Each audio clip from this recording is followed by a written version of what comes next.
제일 자주 듣는 질문 중에 하나가 그래서 글래스 기판 산업에서 삼성전기가 잘할 것 같아요? 아니면 앱솔릭스가 잘할 것 같아요? 이런 얘기 많이 하시거든요. 그러니까 그러면 남은 10대 정도를 한미반도체가 다 수주를 한다고 해도 하나세미텍이 좀 더 많이 수주하게 되는 겁니다. 올해.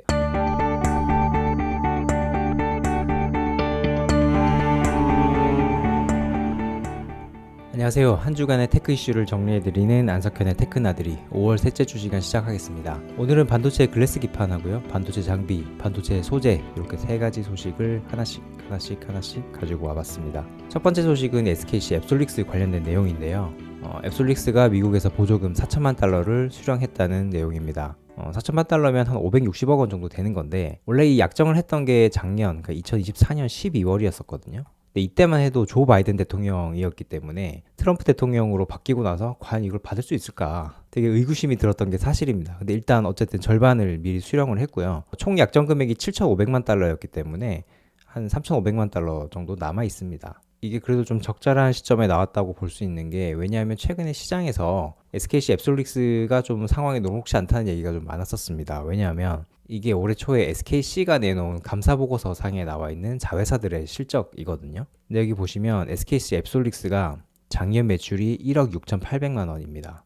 160억, 1,600억 아니고 1억 6천만 원이에요. 그러니까 아직은 스타트업이라는 뜻인데, 자산이 5천억이 넘는 회사가 매출이 이 정도라고 하면 앞으로 이 매출이 드라마틱하게 올라가기 전까지는 어떻게든 내부에 있는 현금으로 버텨야 된다는 얘기잖아요. 제가 이전에 몇 번 설명을 드렸지만 글래스 코어 기판, SKC 앱솔릭스가 하고 있는 글래스 코어 기판이 본격적으로 개화하는 시점은 아무리 빨리 잡아도 2027년, 대체로는 2028년 이 정도로 보고 있습니다.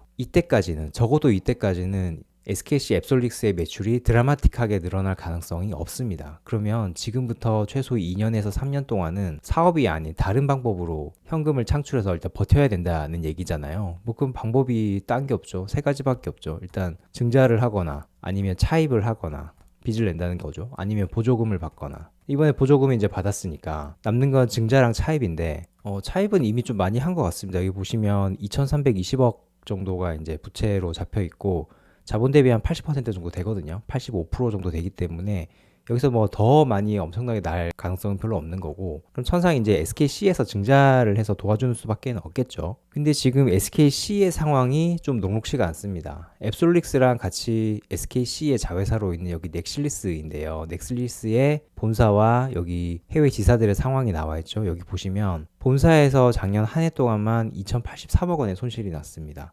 나머지 해외 지사들도 마찬가지죠. 여기 말레이시아 지사나 아니면 폴란드 지사들이 다 지금 손실을 보고 있는 중입니다. 이거는 너무 당연하게도 이 동박 사업이, 배터리의 음극 집전체로 들어가는 동박이 워낙 시황이 좋지 않기 때문입니다. 작년 초에는 가동률이 30%까지 빠졌었어요. 이 제조업을 보면 가동률이 빠지면 정말 답이 없잖아요. 왜 가동률이 빠졌냐? SKC가 KCFT를 인수해서 넥실리스를 만들 때만 해도 그 초창기에는 이렇게 동박의 시황이라는 게 좋았습니다.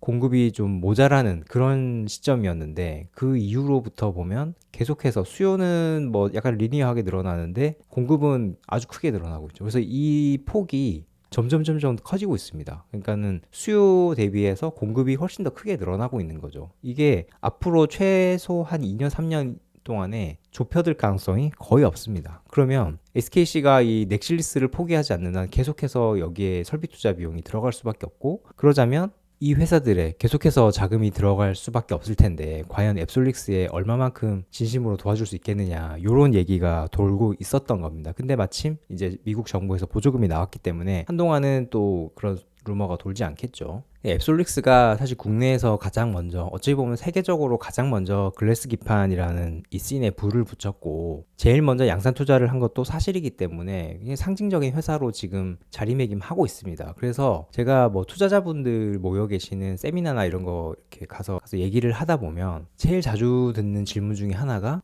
그래서 글래스 기판 산업에서 삼성전기가 잘할 것 같아요? 아니면 앱솔릭스가 잘할 것 같아요? 이런 얘기 많이 하시거든요. 그러니까 앱솔릭스가 워낙 다른 회사들보다 한 2, 3년 빨리 시작했기 때문에 이 퍼스트 무버의 어떤 이점이, 메리트가 있지 않겠느냐, 이런 생각들을 많이 하시는 것 같아요. 근데 저는 꼭 그렇게 보지는 않는 편입니다. 저는 이런 질문을 받으면 항상 똑같이 얘기하는데, 삼성전기는 잘할 가능성이 높고요.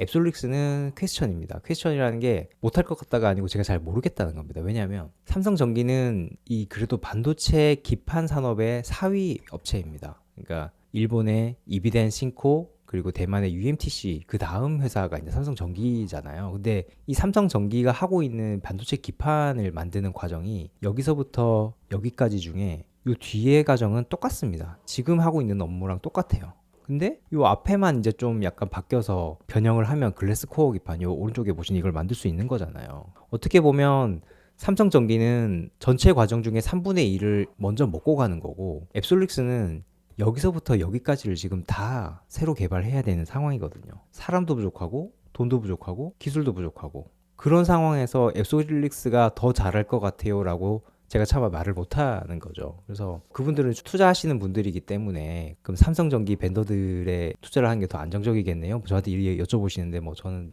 뭐 잘 모르겠습니다. 이렇게 얼버무리고 마는데 아무튼 저는 뭐 둘 다 잘했으면 좋겠습니다. 앱솔릭스가 이게 어쨌든 시장을 좀 열어갔으면 좋겠고 삼성전기는 뭐 기존의 플레이어이기 때문에 잘할 거라고 생각을 일단 하고 있고요. 어쨌든 좀 더 지켜봐야 될 내용인 것 같습니다. 다음은 한미반도체와 하나세미텍이 사이좋게 TC본더를 수주했다는 내용입니다. 금요일날 이제 공시창 보셨던 분들은 아시겠지만 10분 단위로 한미반도체와 하나비전이 단일 공급 계약 공시를 했습니다. 하나비전이 하나세미텍의 모회사죠. 하나세미텍은 이제 비상장사고 그 비상장사를 가지고 있는 회사가 하나비전이기 때문에 공시는 여기 하나비전으로 이름으로 나옵니다. 보면 3시 39분에 나왔고 3시 49분에 나왔으니까 딱 10분 사이에 나온 거죠. 내용도 거의 동일합니다. 둘 다 TC본더를 이제 공급했다는 내용이고 금액은 한미반도체가 428억, 하나비전이 385억입니다. 금액이 왜 다르죠? 근데 보면은 여기 하나비전은 부가세가 빠진 금액이고 한미반도체는 부가세 포함 금액입니다. 그래서 이걸 이제 곱하기 1.1 해가지고 계산을 해보면 두 회사 합쳐서 851억 원 정도 됩니다. 근데 이 TC본더가 한 대 한 30억 정도 한다고 하니까 28대분, 둘이 합쳐서 28대분 정도 되는 거죠. 그동안에 SK하이닉스가 하나세미텍에 갑자기 TC본더 발주하면서 SK하이닉스하고 한미반도체하고도 굉장히 사이가 소원해졌고 여기 둘은 거의 전쟁 중이고 이렇게 3파전이 벌어지고 있었던 거잖아요. 삼각관계가 벌어지고 있었던 건데 어쨌든 이번에 두 회사에 정말 공평하게 뒤탈나지 않게 10분 간격으로 동일한 금액을 발주를 하면서 뭔가 이 사이는 이제는 좀 그래도 좀 해빙 모드가 느껴지죠. 근데 그럼에도 불구하고 한미반도체가 절대 여기서 가만히 있을 것 같지는 않습니다. 왜냐하면 작년까지만 해도 SK하이닉스가 발주하는 TC본더를 100% 수주를 해왔는데 올해는 아마 1등이 하나세미텍이 되고 2등이 한미반도체가 될 가능성이 높기 때문이에요. 올해 SK하이닉스가 발주할 TC본더가 한 50대 안팎이라고 하거든요. 원래 한 60대가 될 거라는 얘기도 있었는데 최근에 여기저기 장비업체들 통해서 들어보면 한 50대 정도 될 것 같습니다. 그러면 이번에 28대 나왔다고 했고 28대에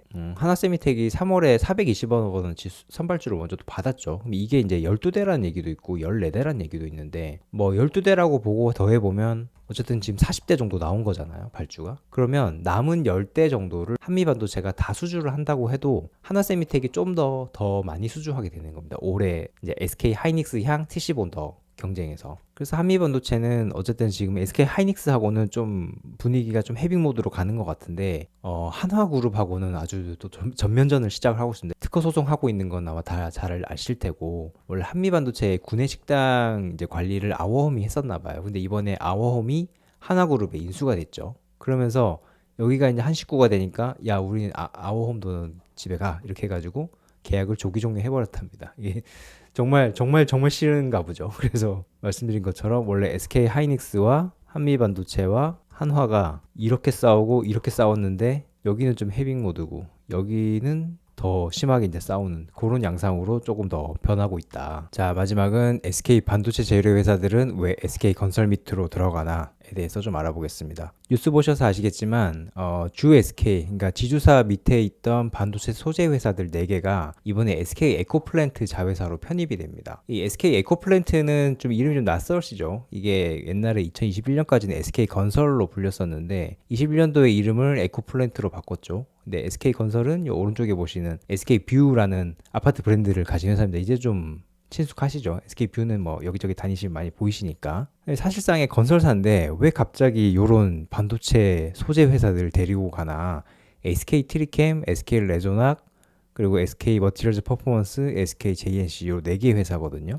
자, SK 트리캠은 반도체 증착 공정에 사용되는 전구체를 만드는 회사인데 주로 뭐 지르코늄, 하프늄처럼 유전율이 높은 소재들 있잖아요. 그 소재들을 SK 하이닉스에 독점 공급하는 회사고, SK 레조낙은 반도체 공정에 역시 쓰이는 이제 시가가스, 이제 이름이 굉장히 어려운데 모노플로오르 메탄이나 브로마 수소 아니면 육브라 부타디엔 뭐 이런 소재들, 우리 뭐 평소에 들어볼 일이 거의 없죠.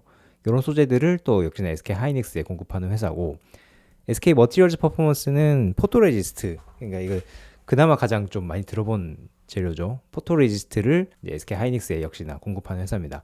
여기 좀 성격이 다른 회사가 JNC만 좀 다른데, 여기는 공급사가 LG 디스플레이예요. LG 디스플레이의 주요 협력사고 OLED용 유기 재료를 하는 회사입니다. 여기 보시면 아시겠지만 뭐 매출 규모가 아주 크진 않지만 영업이익이 아주 대단한 회사들이라서 이 회사를 데리고 가면 에코플랜트는 갑자기 회사 밸류가 확 높아지겠죠. 이런 영업이익이 4개 합쳐서 이게 도대체 얼마야? 한 800, 한 1000억 가까이 될 것 같은데, 이런 회사들을 갑자기 데리고 가면 밸류가 높아지면서 이 회사가 내년에 뭐 상장을 한다고 하는데, 상장 시 밸류가 확 올라가게 되는 효과를 누릴 수가 있죠. 아니 그럼 아무리 상장이 중요하더라도 여기는 건설사고 여기는 반도체 소재 회사들인데, 여기 디스플레이 소재 회사인데 왜 갑자기 얘네들을 SK 에코플랜트가 데리고 가나? 그거는 2021년도에 있었던 좀 빚잔치 때문인데, 자, 이 회사가 2017년까지만 해도 SK 건설 시절에 2017년까지만 해도 뭐 부채 비율이 240% 정도였습니다. 그런데 이 뒤에 2020년을 전후로 300%, 400%확 올라가는데, 이때 뭐 신사업들 여러 가지 벌이면서 굉장히 돈을 여기저기 많이 빌려 썼어요. 빌려 쓰면서 이게 건설 경기가 이제 좋아지면 갚겠거니 했는데, 아시겠지만 이 뒤로 이제 쭉 꺼져버렸죠, 건설 경기가. 그러면서 부채 비율을 어떻게 해결해야 되는 상황에 빠진 거죠. 그래서 전환우선주를 6천억 원치 정도 발행을 하고 전환상환우선주를 4천억 원치 정도 발행했습니다. 1조 원 정도를 이제 급하게 좀 조달을 한 거죠. 근데 요 조달을 하면서 당시 조건이 내건 게 2026년 7월까지 IPO를 마무리해서 너희들이 돈을 벌게 해주겠다. 이 전환우선주 같은 것들은 뭐 빚으로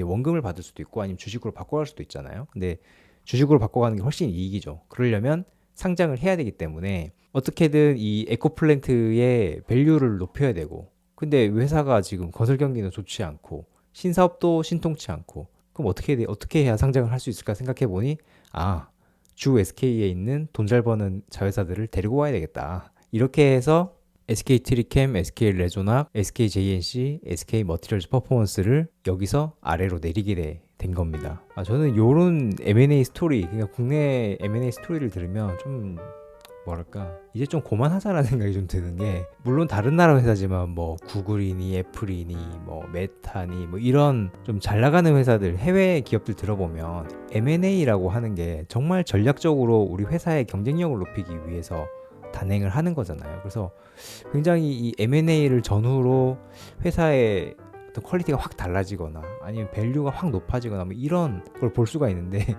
우리는 무슨 돌려막기야. M&A 통해 가지고 뭐 두산 사례도 이 앞에 뭐 작년에 있었지만, 이 M&A라는 게 결국에는 어떤 그룹의 경영권 보장이나 아니면 자금 조달이나 결국에는 본인들의 어떤 사업 본원적인 경쟁력하고 상관없이 이 전략을 쓰는 것 같아서 좀 굉장히 우리나라의 좀 후진적인 기업 문화 중에 하나인 것 같습니다. 모르겠습니다. 제가 여기 지금 앉아가지고 이렇게 얘기한다고 뭐 달라지는 건 없겠지만 좀 답답해서 넋두리 좀 해봤습니다. 자, 오늘 준비한 소식은 여기까지고요. 저는 다음 주에 더 유익한 내용으로 찾아오겠습니다. 구독, 좋아요, 알림 설정 해주십시오. 감사합니다.